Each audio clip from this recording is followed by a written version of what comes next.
We'd like to welcome Patrick Theriault up to the stage.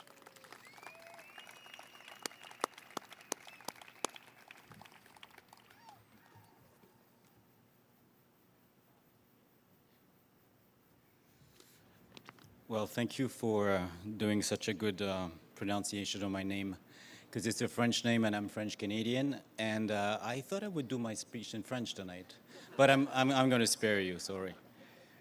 Anyway, what a great place! What an amazing event this is, and thank you very much for having me here tonight.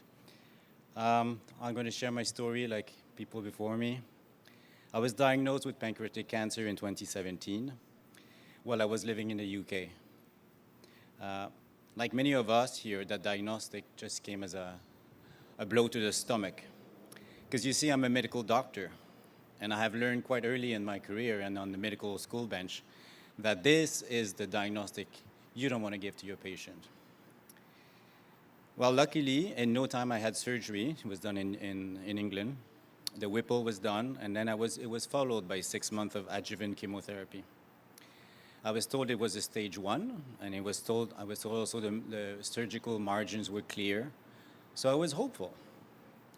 Well, 2 years later, cancer came back. So I have a recurrence in the surgical bed at the same place, and it's considered now not operable. So I can tell you that this was my checkmate moment. So the doctor I saw in Canada at that time told me I had 12 to 18 months to live, and I should basically prepare my papers. I underwent chemotherapy. He recommended at this stage palliative care. So it didn't go very well. I lost 60 pounds. The tumor was continuing to grow, and my moral and my physique was just spiraling down. And all this despite this was the best possible care available in Canada. So I did organize all my papers and my will, and I had conversation with my 3 children because I had pretty much lost hope at that stage. Well, there is one person present here tonight that remained hopeful. So, Sean, I will be forever thankful.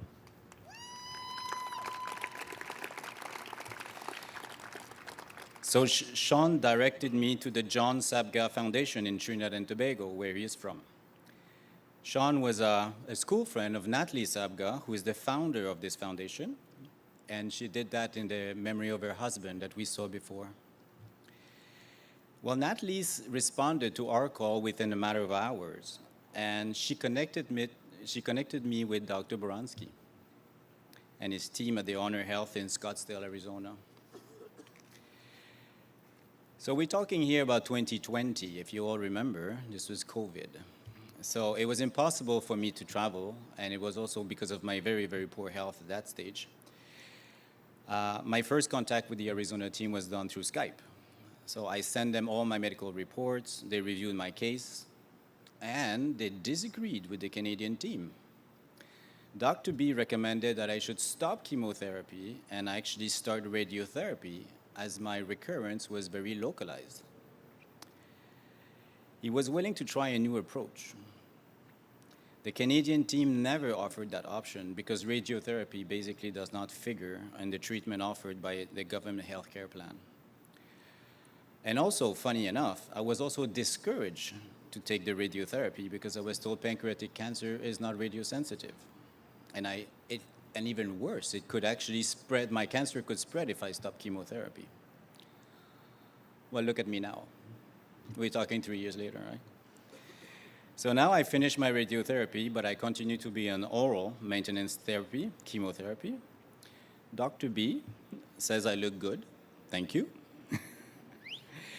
He says that the tumor has regressed, but it's remaining stable. I'm feeling great. And you know what? I am now hopeful.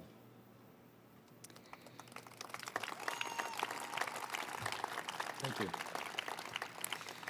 So you know, my story reminds me of a very important concept that we're all too familiar with, the concept of predictable path. So we dictate our action based on this concept. We plan our lives based on predictability. I mean, we listen daily to weather predictions. Businesses and politics rely heavily on predictability. We're sitting right now on this amazing stadium here, baseball stadium, where so many games are played on the predictable path. I mean, just the way the pitcher is going to plan to throw his ball, how the hitter and the catcher will just position themselves to catch that ball or hit that ball, how statistics on the teams are made or how games are won and lost. Well, this is also how medicine works, right? A disease is studied in order to establish a predictable path of its course.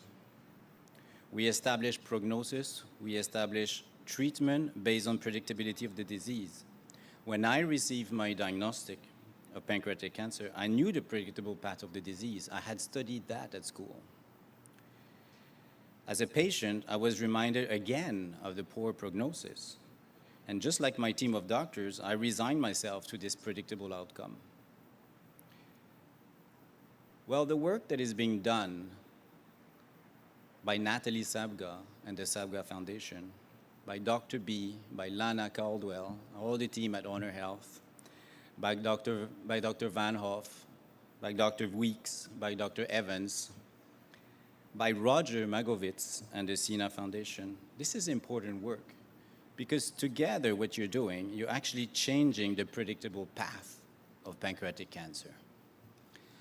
So tonight, I want to thank you personally for changing that paradigm, the paradigm that makes predictable, the predictable paradigm that makes this disease a checkmate disease. You're making this disease a possibility where research is active and promising, where hope remains.